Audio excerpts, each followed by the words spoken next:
Why did I have to stop being a breast surgeon? It's something I get asked a lot, and I don't talk about it much. I find it quite painful, really, but I thought maybe it's time I tell you. So for those of you who don't know me, I'm Liz. I used to be a consultant breast surgeon, and then I got breast cancer. The first time was, 10 years ago now. Wow. I was 40, and I'd been a consultant breast surgeon in the UK for nearly 2 years. And I'd spent my life training to be a breast surgeon. The sacrifices I have made, I'd given up friends and hobbies and social life and dating, and my physical health was ridiculous, and I didn't eat properly. It was just work, work, work. But I'd finally got there. And I loved breast surgery. I'll do another video telling you what it's like to be a breast surgeon, but the good bits, being able to take a woman through that really, really scary part of her life and nurture her and look after her and operate and hide the scars or recreate the breast and make her feel as healthy is the wrong word, as normal as possible after having the cancer removed was just, it's an incredible job. It's an incredible privilege to think with my hands, I can do something and make a woman smile. And it wasn't all good news. There's a lot of bad news to break, but I love my job. There was variety. Every breast is a different shape or size. Every operation was different. I loved it. And then I got breast cancer and I realized how little I knew. I've done a video here telling you about my diagnosis, my story. But I had a lobular cancer and a ductal cancer. It was mixed. Missed on a mammogram because I had very, very dense breasts.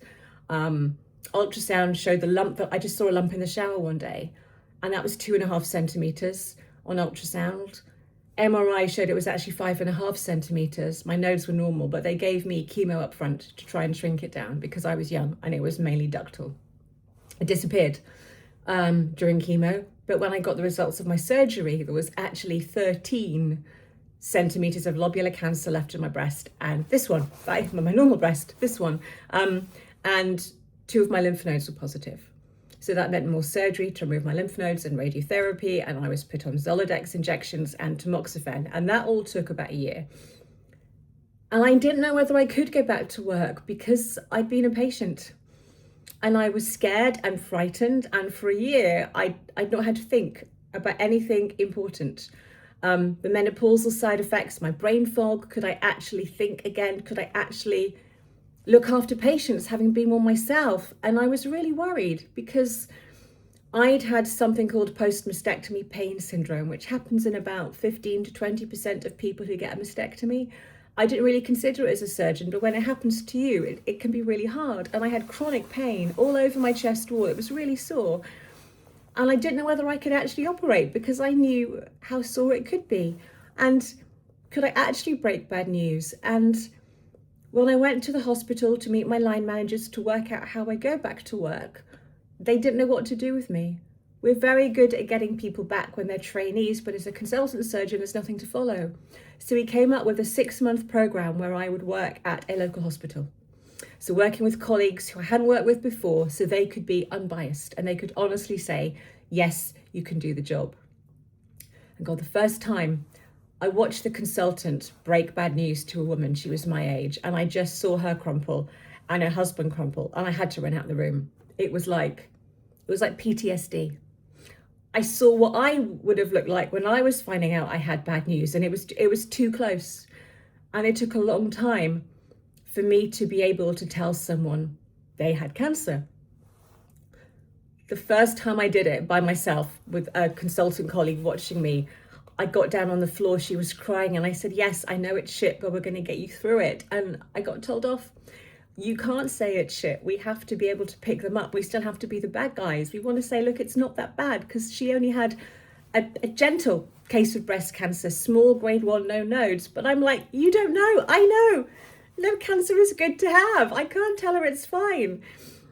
And it took a long time to be able to distance myself emotionally from the women and the men I was treating. I had to put a mask on. I had to say, okay, Dr. Liz at work and cancer patient Liz at home. But the thing is, when you've had a life-changing experience like cancer, you were desperate to find other people to talk to connect with. I didn't know anyone else who did cancer. I had loads of friends online, but I hadn't met anybody in real life. And suddenly, every day I'm seeing women going through what I'm going through, and I wanted to reach out and share and bond, but they don't want to hear what it's like for me. No one does with cancer, because you have to go through your own journey. The worst thing you can hear is someone saying, oh, I was fine. So I really, really struggled. And the first operation I did, oh God, my hands were shaking. And I had to pull myself together and just do it. But it was really, really, really hard. And it took about 6 months for me to get my confidence up, to make sure that I could remember. I had to learn how to think again in clinic. I was used to seeing 10 people in a row. Then over lunch, I would sit down and write all the notes, do all the forms. I could remember and multitask. But now, with chemo brain and the menopause, I couldn't remember 2 patients. I had to stop, I had to slow down, I had to write everything down at the time. It drove me mad. I did not like working like this. I had to change everything. People didn't recognize me because I had long, wavy, brownish, blondish hair, and now I had short grey curls. Learning how to dress differently because I got an implant that was out of place. I felt like a stranger in my own body. And a lot of people didn't know I had cancer. They just thought I'd changed my hair. I thought everybody knew. And that was really weird, bumping into people and they're like, you've been off for quite a while. I think, oh, they have no idea. I didn't know what to talk about when my colleagues asked or what to say. I wasn't prepared for the questions I would get asked when I went back to work. But I settled down. I managed to find my feet, and mostly it was okay. But whenever you have a cancer diagnosis, we have a meeting. It's called a multidisciplinary meeting, and everyone involved in treating cancer. So for breast cancer, the surgeons, the breast care nurses, the oncologists, the radiotherapists, the pathologists, the X-ray radiologists, everybody, we all meet in one room and we go through all the results. And that's to make sure that everybody is treated. We all agree the plan. There's nothing going on that's out of the ordinary. We all know what we're doing. And the very first day back, when I went back to my normal role in my normal hospital, was that meeting. And I sat in it, and I swear to God, the first patient could have been me. She was 41, her cancer was 11 centimeters, she might have had another couple of nodes positive, and I heard everyone go, that's not good. And they could have been talking about me. And I'm sat there, and they don't know they're talking about me, and they've just said how bad that is. And I know it's bad, but to hear colleagues say that it's not great, oh my God. The only way I got through when I went back to my own job was I had one lovely breast care nurse called Sue. And she knew, and whenever I needed a wobble, I go and tell her. I just needed one person to know I was having a tough day, because the team had to trust me. They had to trust that I could get my act together, that I could do the job, that I was up for it, that I could deal with the emotional cases, the women whose breast cancer had come back, and most of the time I could. I just put this barrier up, this mask. I was work Liz. And I dealt with how I was feeling at home. And I was struggling. I was having an awful lot of pain in my implant. I'd had radiotherapy. It was really, really sore.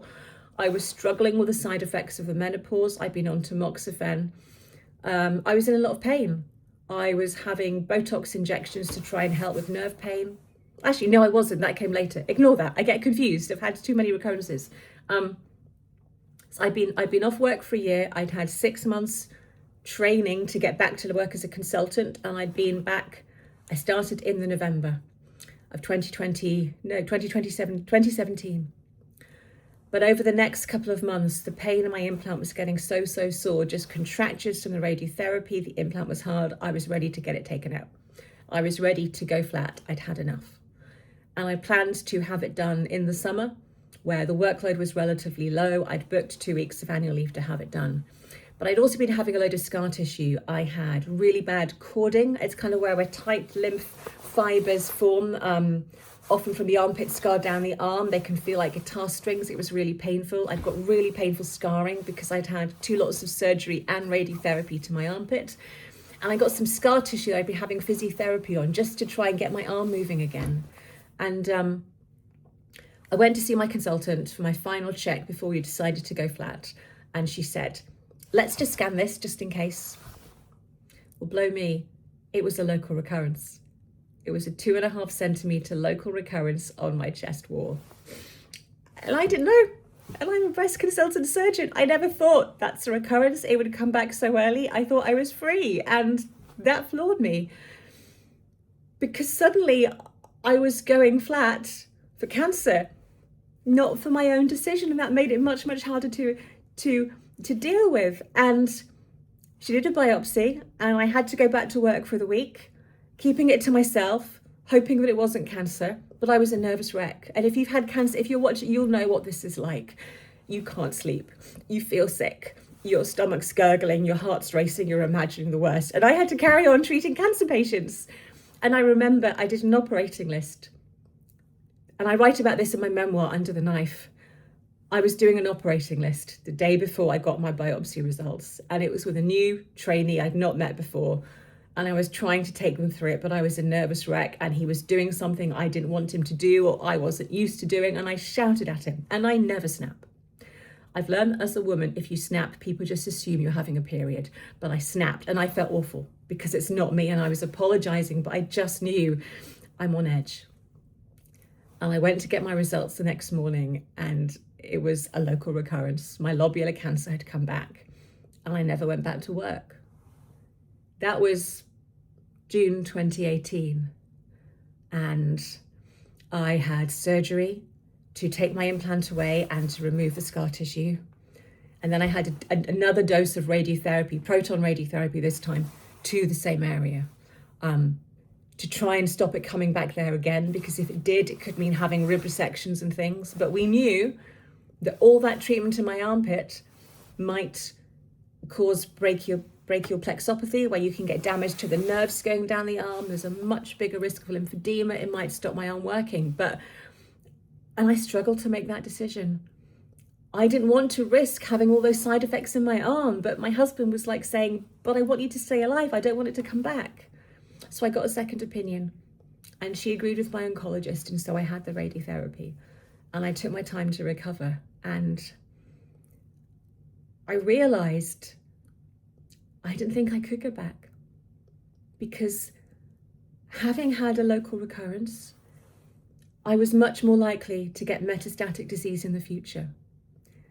And I didn't know if I could deal with treating women who'd had recurrences, to deal with their fear emotionally, psychologically. Could I, as a patient with a recurrence, deal counseling people with breast cancer, and for me to be completely unbiased and non-judgmental and not sway them by my own experiences?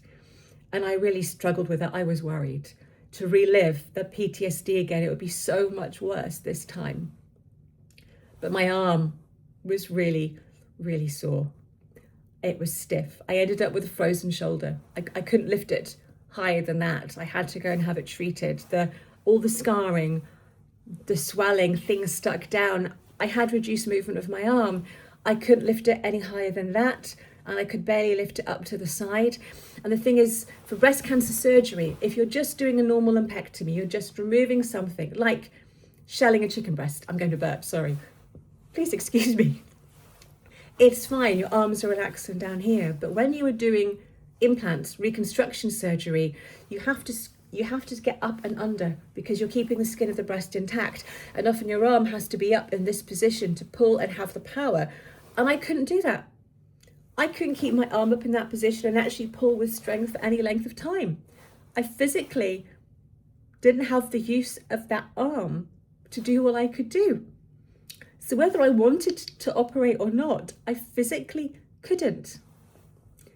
And I didn't know what to do. I thought, could I just be a breast physician? Could I see the women and counsel them and talk to them and let someone else do the operating? But for me, part of the job of being a good doctor is taking my patients all the way through. From seeing them in clinic to diagnosing them to operating on them to giving them the news. And it would be really unsatisfactory for a surgeon to only meet their patients for the first time, and I'd miss the operating. But it was the mental side. There was me as a patient. Could I deal with breaking the bad news? And then someone said, well, you could just be a jobbing, like a GPs do breast clinics. You just see the people in clinic. You say, no, it's breast pain, it's a cyst, off you go. And if it's a diagnosis, they'll come back to get the results and see someone else. but I still wasn't sure if I could do that, and I'd be bored. I would miss the operating. And then I thought, well, could I do another form of surgery? Could I just go and do groin hernias and varicose veins and things? But I hadn't done that operation for a good 5-6 years. It would mean retraining, and that would mean going back on the on-call rota, doing weeks and nights on call, and I was struggling to cope after chemo. I went back part-time because I couldn't function working 5 days a week. And the thought of doing another 4 or 5 years easily of night shifts and weekends and stress, I don't want to do that. I love surgery. Surgery was my life, but I don't miss it that much to go back through the training again just to keep my hand in. And this decision killed me. I had to see a psychiatrist because I wanted to resign on ill health. I learned there are loads of hoops you have to prove through. I had to prove that I could not do my job effectively and satisfactorily to make sure that the bosses, the NHS people were satisfied that I actually was ill enough to not do my job. So I had to pay to see a psychiatrist to prove that psychologically it wasn't a good idea for me to go back to work. And I had to pay to see an orthopedic surgeon to assess the strength of my arm and say physically I couldn't do my job. And finally, the forms all went through and I got my ill health pension when I was 43. And I was lost. I suddenly had no reason to get out of bed in the morning. I had no purpose. I spent my life telling myself, I'm a surgeon. Hi, I'm Liz. What do you do? I do this. Oh, I'm a breast surgeon. It's who I am. It's my core. I've done degrees and written papers and so many books, and it's me. And it had gone. And I didn't have the energy to do a full-time job, and I was in pain and I was struggling and I was living with the fear of a new local recurrence, and could it come back again? And I was home alone, and we live in the middle of the country and I had no local friends, and I'm thinking, what the flip do I do with myself? It's just me and my spaniel, and I'm bored and I don't see the point. What is the point in my life? What am I? I need to help people. And it's a cliche. I know it's a huge cliche. We were told not to say it at medical school interviews. Why do you want to be a doctor? I want to help people. Then they say, go and be a nurse. It's just wrong. But I missed being useful. I missed using my brain. I thought I've just lost everything. And it took a really long time, a good 6 months or so, for me to start thinking, what am I going to do? Now, I wrote my first book, The Complete Guide to Breast Cancer, when I was recovering from chemo with another doctor going through chemo at the same time. And I realized I like writing. And I carried on doing that. And I did a little bit of talking about how to improve cancer care. And I did a little bit of that. And I dabbled on social media, kind of playing. But it took a good couple of years until I thought, there are ways I can help people by talking about what I've been through, and not in a sensationalist way, just trying to help people understand, and not just patients, but doctors and nurses, to understand what their patients are going through. And things have changed now, but 10 years ago, doctors did not like hearing from patients. We thought, we don't need to hear them. We know about patients. But because I'm a doctor, they would listen to me, and I could kind of share all the stories you guys tell me to them so they can see what it's really like. And where are we now? 8 years on from when I retired. I kind of feel a bit like I'm a doctor for the internet for breast cancer surgery. It's weird. It gives me a purpose. I like being able to help you watching, give you some advice, help you understand things. It's hard work. And there are times I wish I would never talk about cancer again. And I could just let it go and just be Liz. And just do the things I want and forget that cancer has been a part of my life, because it does define me every day, because I'm thinking, how can I talk about it? How can I do videos about it? How can I write about it? I enjoy the research. I enjoy finding things out. I quite like the myth busting. But it's hard because it's always there. If I stop talking about it, then it'd be really freeing. But because I want to write books, you need to have a social media profile. I need to talk about cancer, so I try to distance myself. And it's a bit like how it was when I first went back to work. This is Liz, the doctor, being online, being on social media, on videos, on YouTube. and I keep my emotions locked in. But sometimes I let them out, like I am today. And God, I miss operating. That feeling of walking into an operating theatre with an amazing team of people who just want to help you do the best thing for that patient. And there's a woman on the table and you hold her hand and talk to her as she goes off to sleep. And the skill of the surgery, it's gentle, it's precise, it's beautiful. And you do the best job you can. And you see her back in the clinic and she's smiling. It's that one-on-one personal thank you, doctor, that I miss. I love all the comments and I love all the letters and I love everything that you send me, but it's not quite the same as that person in the flesh giving you a hug to say, thank you, doctor. I miss really feeling I've made a difference to one person's life. And I know I do make a difference to people's lives now. And I love the thanks that you give me. It means the world. It keeps me going. But it's just not quite the same.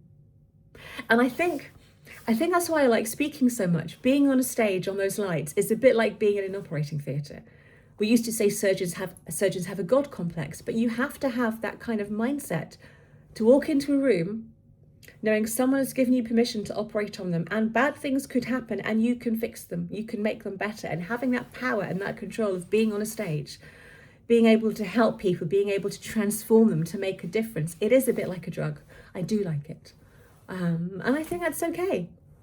I think I've had to find new things that will give me the release that surgery gave me. And it's a very different career I have now. It's not really a career. I just do stuff because I'm bored at home. In a way, it's more fulfilling.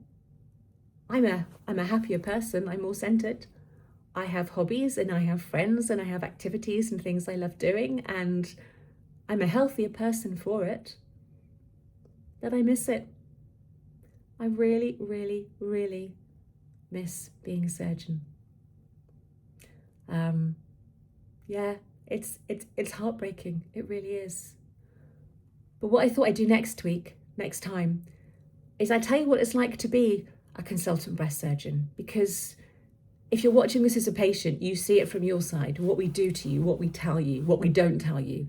I'd love to show you what it's like from the other side, what it's like for us to deal with cancer patients all day long. That could be really interesting. So if you'd like to see that, let me know. And if you've enjoyed this, you can subscribe to my channel so you won't miss another video. And there's a link. I'm starting a newsletter. So again, in the captions, if you want to go to the description, I can't talk, menopause brain, you can sign up there. And thank you for listening and thank you for being here with me.